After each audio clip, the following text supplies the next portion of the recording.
CRTV News, ici, toute l'info.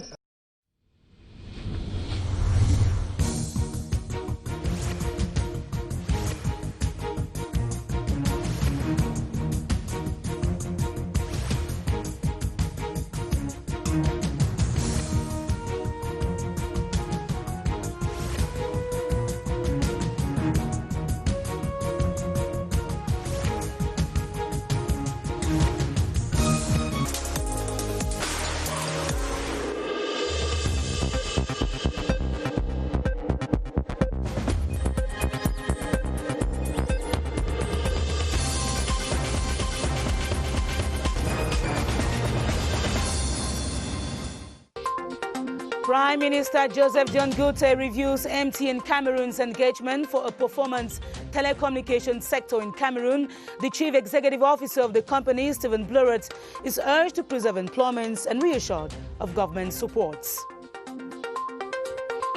1 month into the implementation of the presidential decree fixing the coefficients of old age and incapacity pensions, as well as death benefits at 20% by the National Social Insurance Fund, the 7:30 News investigates its effectiveness. Good evening and thanks for joining us. Those were the headlines of the 7:30 News.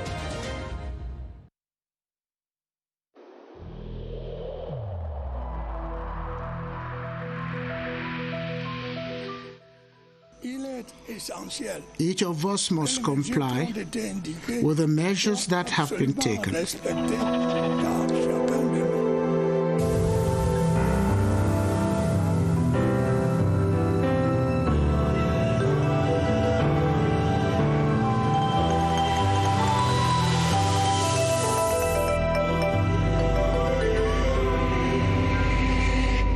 1 month into the implementation of the presidential decree to fix the coefficients for the upward revision of certain old age and incapacity pensions as well as death benefits granted by the National Social Insurance Fund, we explore its effectiveness. From August 1, 2020, some 100,000 pensioners were expected to benefit from the 20% increments.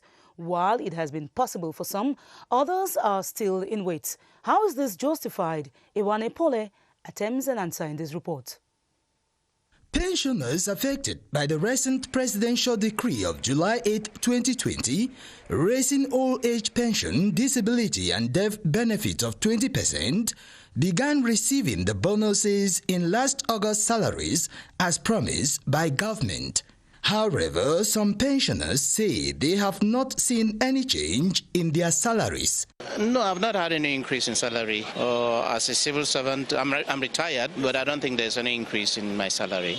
According to the Director General of the National Fund for Social Insurance, CNPS, Noel Alain Olivier Nekulu Mvondo Akame, the decision affects only those who are already on retirement and did not benefit from the reform of 2016. He refers to such people as the old pensioners.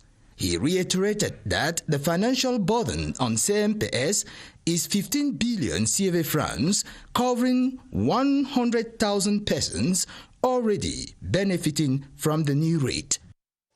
In economic news, taxpayers in the country now have the opportunity to clear their tax liability through an abatement. This has been made possible through a special compromise introduced into the 2020 Finance Law of the Republic of Cameroon. As Clarice Aritagang explains, the reform aims at stimulating economic growth. The 2020 Special Tax Compromise is an intent to put an end to a dispute or tax recovery procedure with an uncertain outcome. They have a 50% reduction in their tax liabilities and the possibility to pay in 3 installments if their cases are at the level of the administrative phase of tax disputes. They have a 60% reduction if their cases are at the level of the judicial phase of tax disputes. There is a special bonus to taxpayers who are found in these areas we call economic disaster zones. They have a special waiver of 75% of all their taxes. A clean balance sheet for taxpayers and more tax revenue for the state, all resulting from the understanding that no new complaints will be filed, those ongoing will be renounced, and tax liability of up till December 2018 will be cleared. Every taxpayer in Cameroon can benefit from this. They just simply need to file a claim at the level of the Director General of Taxation. The special tax compromise introduced in the 2020 state budget will run till December 31, 2020. Beyond this period, no such request from taxpayers will be received. In one of our top stories, the contributions of MTN-CAMEROON to the telecommunications sector in the country and the company's engagements for a more performance service have been reviewed in Yaoundé. This was at an audience Prime Minister Joseph John Goutey granted today to the recently appointed Chief Executive Officer of MTN-CAMEROON, Stephen Blowett. Christian Chiatam reports from this Tower building. The audience, which Prime Minister Joseph John Goutey granted the new CEO of MTN-CAMEROON, comes exactly a month after the arrival of Stephen Blowett to the country. The meeting was a platform for the MTN official to open contacts with government. We shared ideas about his views of what we could do as a company to do things better and to contribute more. And I received those and he said some very good ideas that we're going to work on. The encounter was also a forum for the recently appointed CEO to present his vision for MTN-CAMEROON in the short term. To improve the network quality, that's one of the things you will see immediately. To continuously bring new digital ideas, new concepts. And then the third thing is to help young people develop in the digital economy. Prime Minister Joseph John Goutey has reassured the Chief Executive Officer that Cameroon remains an open and conducive atmosphere for investments. He says government will always be attentive to the concerns of investors in the country. Now on to this press release from the Prime Minister's office. The Prime Minister, head of government, hereby informs the national and international community that following the holding of the major national dialogue convened by the head of state, His Excellency Paul Biya, from September 30 to October 4, 2019, a committee to follow up the implementation of the ensuing recommendations was created by presidential decree on March 23, 2020. This action, amongst others, conveys the resolute determination of the head of state to find a lasting solution to the situation in the northwest and southwest regions through dialogue. Notwithstanding the challenges posed by the coronavirus pandemic, the first session of the follow-up committee has been scheduled for Thursday, the 3rd of September 2020, and will afford members of the committee to take stock of government measures already carried out and chart the way forward. It is signed by the Director of Cabinet, Balogeli Confiance Ebone. On to diplomacy, Cameroon is soliciting the support of France to occupy the post of Director General of the Agency for Air Safety Navigation in Africa and Madagascar. The French ambassador to Cameroon, His Excellency Christophe Guilou, was granted audience today at the Ministry of External Relations. Charles Ebone updates us on the content of the exchange and on other activities at the Ministry of External Relations today. A day of an established support system at the Ministry of External Relations. 1. Cameroon needs the support of France to become the Director General through our candidacy of the Agency for Air Safety Navigation in Africa and Madagascar. I will transmit all this information back to my authorities in Paris, and that will help them to decide which is the country that we will support. The World Trade Organization, several candidates are vying to become the Director General, including former Nigerian Finance Minister Ngozi Iweala-Ogonjo. And so President Muhammadu Buhari has dispatched his diplomat in Yaoundé to seek Yaoundé's support. We discussed a lot of things bordering on the Nigeria-Cameroon relation and particularly the upcoming World Trade Organization election. The audience with the French ambassador to Cameroon was done on behalf of Cameroon by the Minister for Islamic Affairs, Adum Gargum, while that with the Nigerian diplomat was conducted by the Secretary General of the Ministry of External Relations, Cecile Eyengambala. In other news,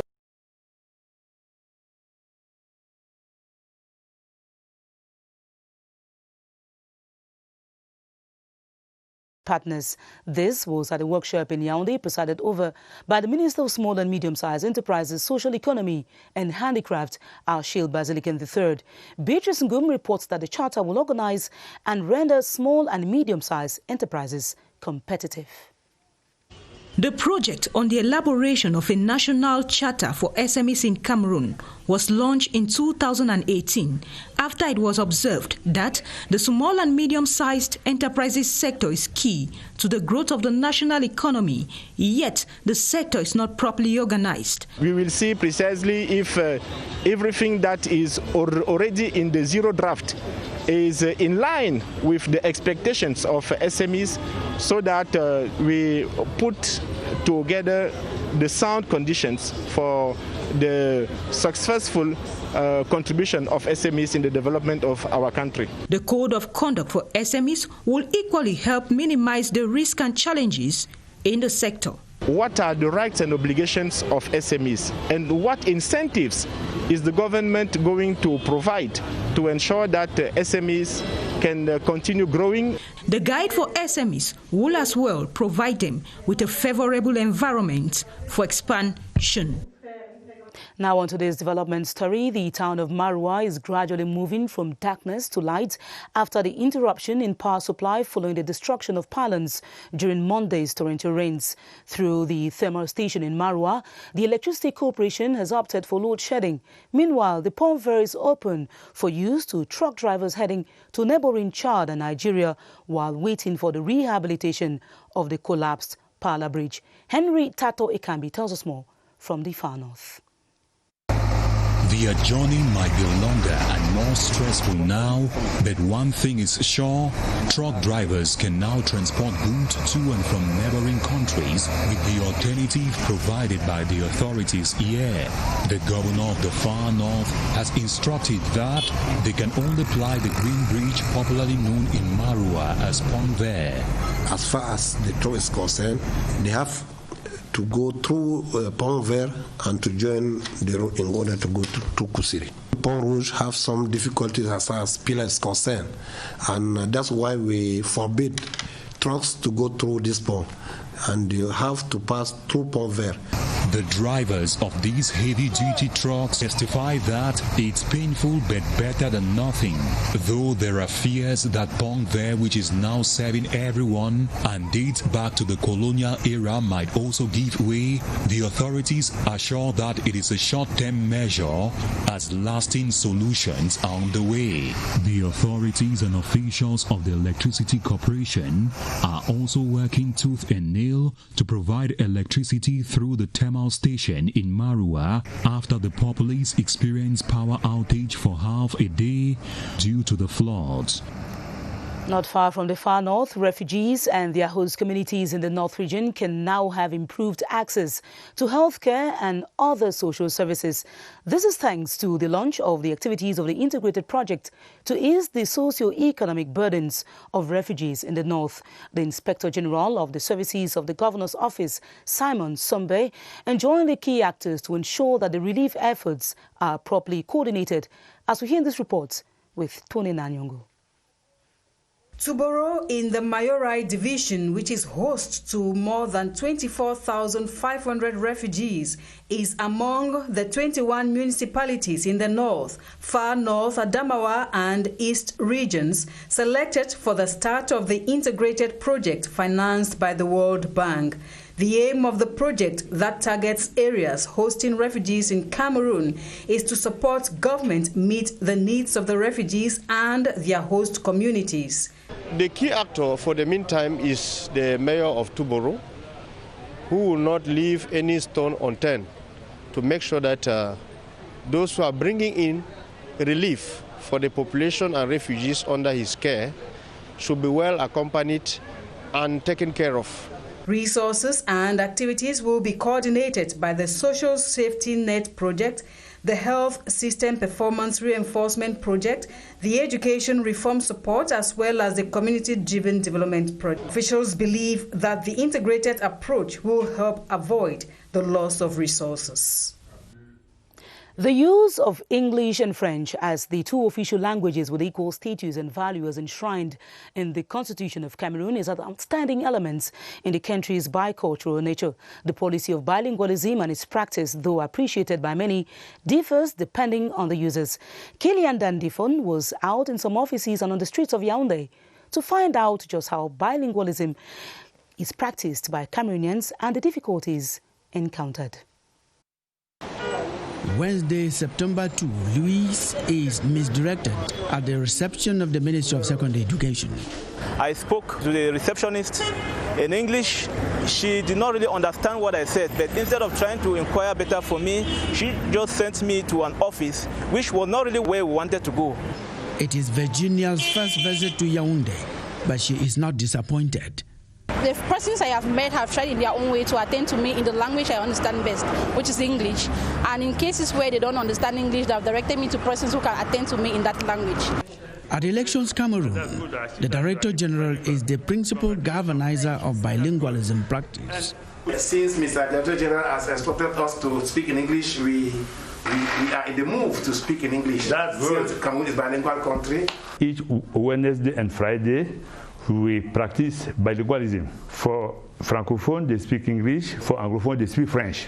The problems and solutions of bilingualism practice are commonplace. The difficulty is that many are ashamed. They think that if they don't speak well, they will. In an office where you have more than 2 or 3 persons, they should make it possible for at least one person to be able to speak well in the other language, either in French or in English.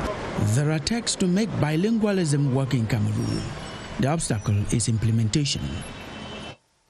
In other news, works carried out by the Central Delegation for State Property, Surveys and Land Tenure are being evaluated by the head of the Ministerial Department. Minister Henry Eyebiayisi today told the service to make an appraisal of the functioning of the delegation in Funde and to listen to the problems faced by the personnel. Alice Mbe tells us more. They come from the east, littoral, southern center region of Cameroon. All delegates from the different departments of the Ministry of State Property, Survey and Land Tenure participating in the meeting, with an objective of accelerating work covered so far in the sector with respect to lay down principles. We have had the opportunity with other regional delegates of MINCAF on the spot assessment, implementation of the measures that have been taken from, let's say, March 2020 concerning how we could assure proper implementation of the current legal provisions concerning the registration, how we could deliver land certificates. We need to assure that practices will be improved, and particularly concerning national and foreigners in Cameroon, how we could really access to land property. The delegates were employed by the minister on the occasion to rapidly get to work to ensure good governance and proper exploitation of Cameroon's rich potentials is a reality. In security news, fake banknotes worth about 5 million CFA francs have been seized from a gang of counterfeiters arrested by officials of the 4th Central Police Station in Ekonu, Yaoundé. The gang of 6 who have been operating in the towns of Douala and Yaoundé for some months now were nabbed in the course of one of their transactions. Gerard Nanji Eyambe reports that the culprits were presented to the press today.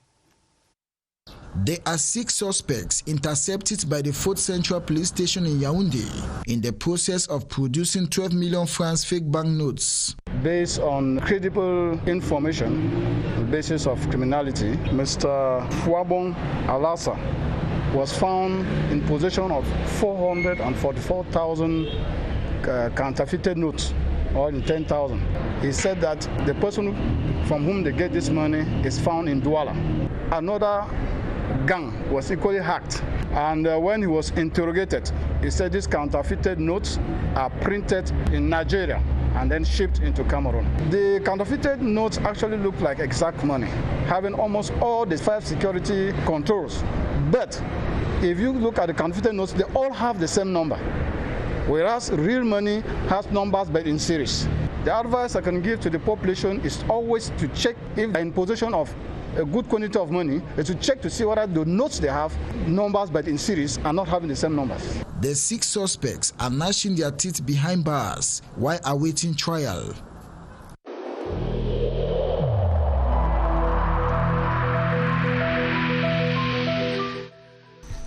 The wearing of face masks in public places will be mandatory until further notice.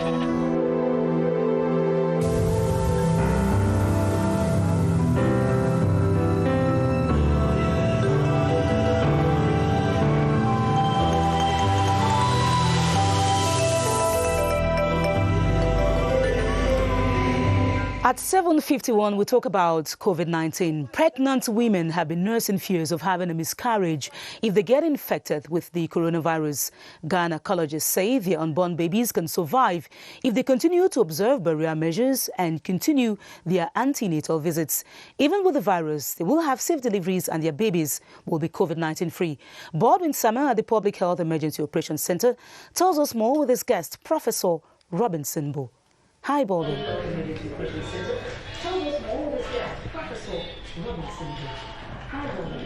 Good evening to you, Esther Kima. I should say it becomes quite disturbing for most pregnant women, especially those who have been tested positive for COVID-19, given that they are quite worried to know whether or not when they are pregnant and they are COVID-19 positive, they will have a miscarriage or they will have a safe delivery and their newborns will be COVID-19 free. That is what we discussed this evening with our guest, Professor Robinson Bo, who is a seasoned gynecologist and the Director of Family Health in the Ministry of Public Health.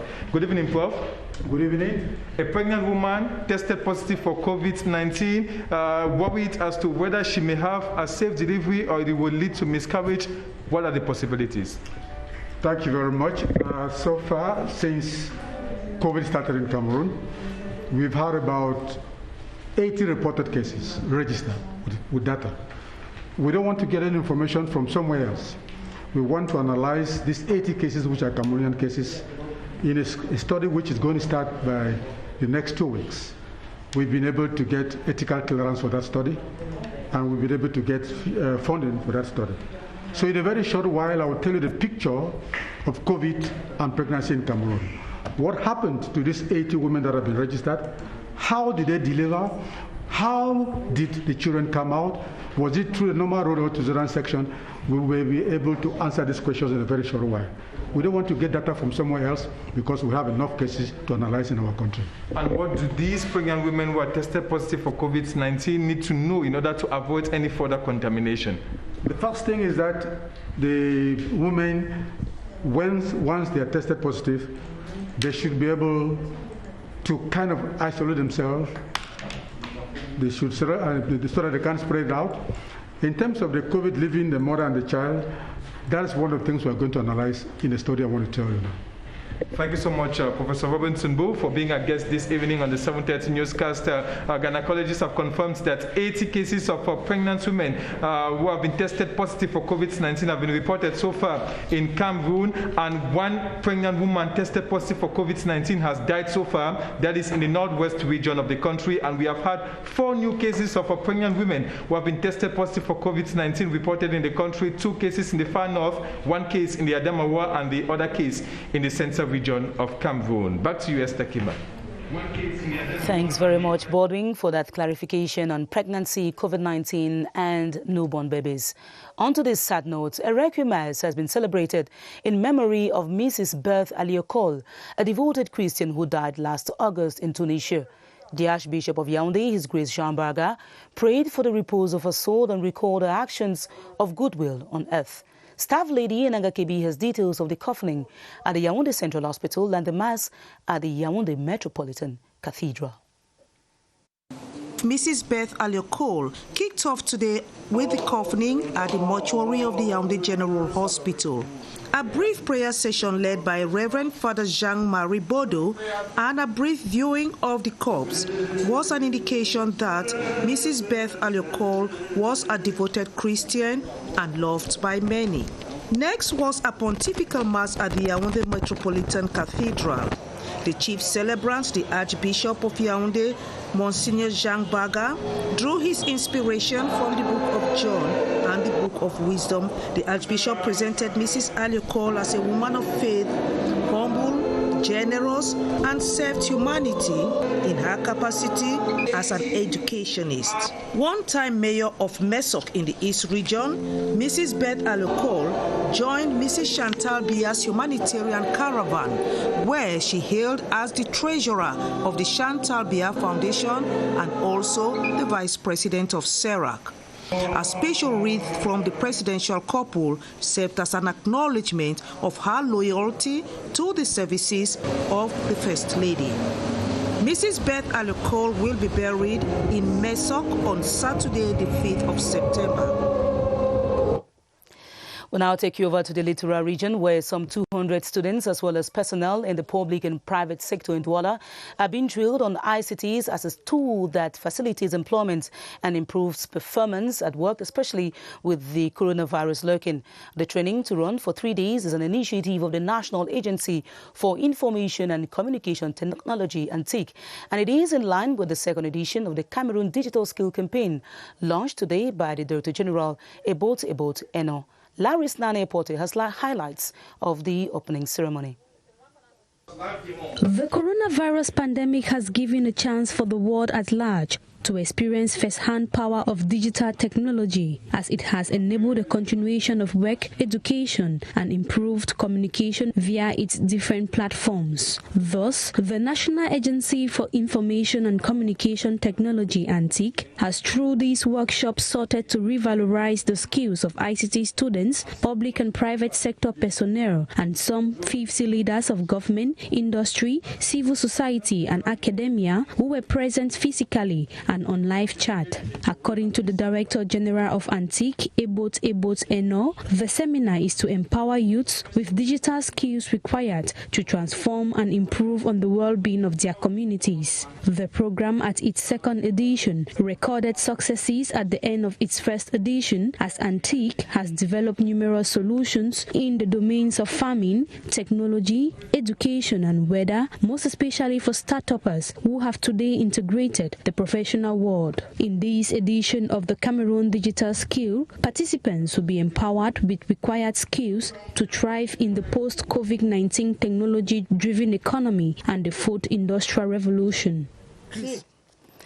And now we're going to be taking a couple of decrees signed by the President of the Republic today. Good evening, Charles Ebune. Good evening, Estakima.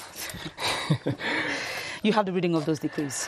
Absolutely. We have this decree from the President of the Republic, which is fixing modalities for the taking in care of the regional elections, which are coming up very soon. The President of the Republic, mindful of the Constitution, mindful of law number 2012/001 of 19 April 2012 concerning the Electoral Code, the President of the Republic hereby decrees that modalities for the state to take charge of the various operations for the Electoral College of the election of regional councillors. Article 2, the elections of municipal or regional councillors, the members of the Electoral College have the right to certain advantages. Article 3, the amount for the advantages fixed by the law is estimated at 50,000 francs CFA. Article 3, the various sub-mentions articles will be taken care of by Elections Cameroon and its various structures. And of course, that decree is signed today by the President of the Republic, will be registered in English and in French in the official Gazette, Yaoundé, the 2nd of September 2020, the President of the Republic, Paul Biya. The second decree from the President of the Republic states, the President of the Republic, mindful of the Constitution, mindful of law 2012/1 of 19 April relating to the Electoral Code, together with the subsequent amendments hereto, the President of the Republic, mindful of law number 2019/6 of 25 April 2019 to fix the number, proportion per category and allowances of regional councillors. The President of the Republic, mindful of law number 2019/24 of 24 December 2019, to institute the General Code of Regional and Local Authorities, mindful of Decree number 77/245 of 15 July 1977, to reorganize traditional chiefdoms as amended and supplemented by Decree number 2013/332 of 13 September 2013, Decree number 2008/376 of November 12, 2008, relating to the administrative organization of the Republic of Cameroon, hereby decrees as follows. Article 1. Pursuant to the provisions of the aforementioned law 2019/06 of 25 April 2019, this decree fixes the number of regional councillors per division and per category as follows. Adamawa Region, Jerem, divisional representatives 19, representative of traditional rulers 4, total 13. Faro and Deo division, divisional representatives 9, representatives of traditional rulers 4. Mayo Banyo, divisional representatives 13, representatives of traditional rulers 4. Mbere, divisional representatives 14, representatives of traditional rulers 4. Vina, divisional representatives 25, representatives of traditional rulers 4. Total from the Adamawa region, traditional representatives 20, divisional representatives 70 from the Adamawa region, total 90. Center region, divisional representatives, Upper Sanaga 7, representatives of traditional rulers 2. Mbam and Enugu, divisional representatives 9, traditional rulers representative 2. Lekie, divisional representatives 9, representatives of traditional rulers 2. Mefu and Afamba, divisional representatives 8, representatives of traditional rulers 2. Mefu and Akono, divisional representatives 4, representatives of traditional rulers 2. Mfundi, divisional representatives 7, representatives of traditional authorities 2.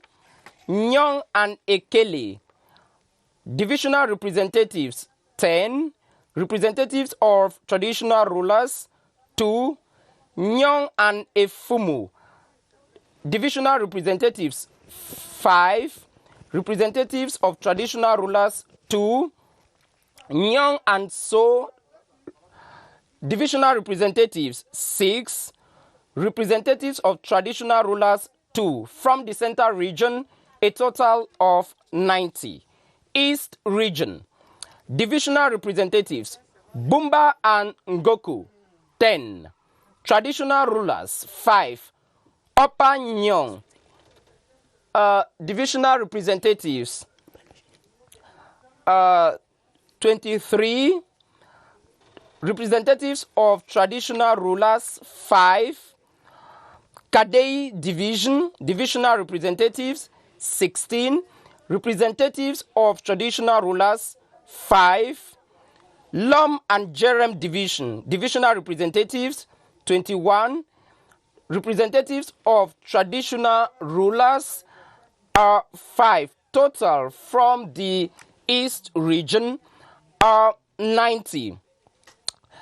Far North region, divisional representatives Diamare 14, representatives of traditional rulers 4. Logan and Shari, divisional representatives 14, representatives of traditional rulers 4, Mayo Danai divisional representatives. Yes, Charles, Mayo Danai. Mayo Danai divisional representatives 15, representatives of traditional rulers 3, Mayo Kani 10, that is divisional representatives, and representatives of traditional rulers 3, Mayo Sava divisional representatives 5, representatives of traditional rulers 3, Mayo Shanaga divisional representatives 12, representatives of traditional rulers 3, from the far north region, a total of 90. The littoral region of Cameroon, Mongo division, divisional representatives 19, representatives of traditional rulers 5, Nkam division, divisional representatives 6, representatives of traditional authorities 5, Sanaga Maritime Division, divisional representatives 15, representatives of traditional rulers 5, Wuri Division, divisional representatives 30, representatives of traditional rulers 5, total 90. North region, Benue divisional representatives 28, traditional representatives 5, Mayo Luti, Faro, I beg your pardon, 7 divisional representatives, traditional representatives 5, Mayo Ray, 17 divisional representatives, 5 representatives of traditional rulers, Mayo Ray 18 divisional representatives and traditional representatives 5 from the north region, a total of 90. Northwest region, Boyo divisional representatives 7,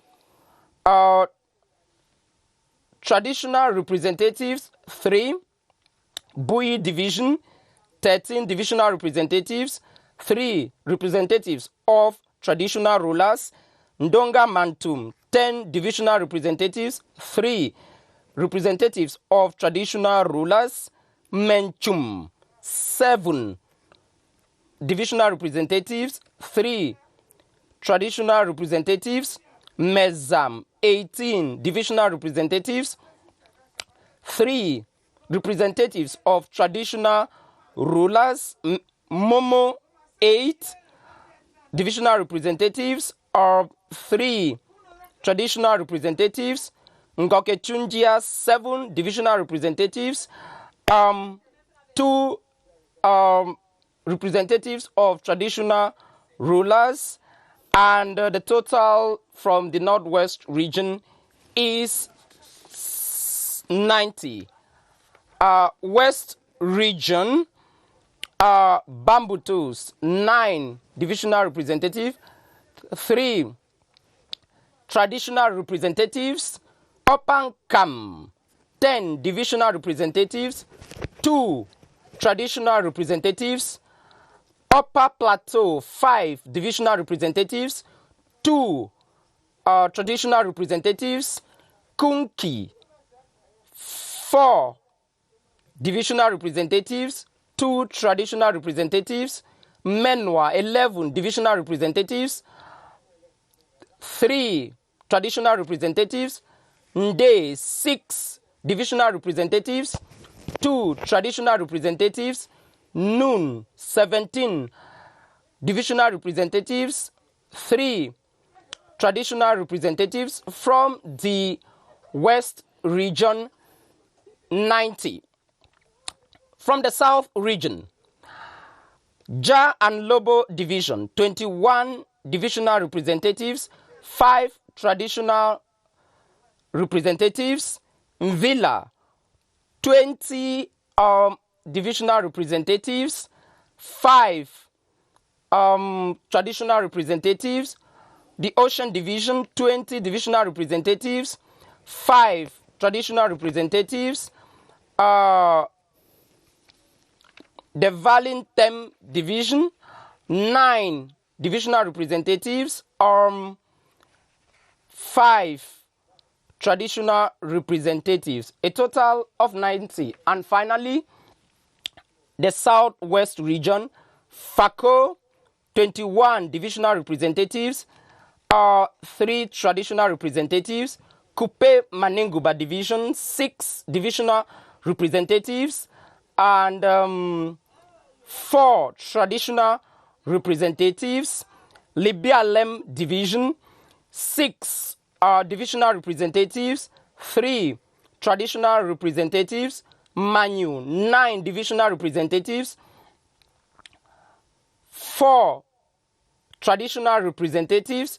Meme Division, 15 divisional representatives, 3 traditional representatives. Ndian, 13 divisional representatives, and 3 traditional representatives. Signed, the President of the Republic, Paul Biya. Those documents were handed to me by the Director of Television News, Madeleine Sopikoto. Thanks very much, Charles, for the reading of those presidential decrees. Just getting into our newsroom, talking about divisional and traditional representatives. We shall be giving you analytical reports on those decrees in our subsequent newscast. And that ends this edition of the 7:30 News at 8:30 p.m. You're going to be in the company of Romeo Chwiso. I'll be back tomorrow at 7:30 p.m., God willing. Good night, and stay tuned to our programs on CRTV.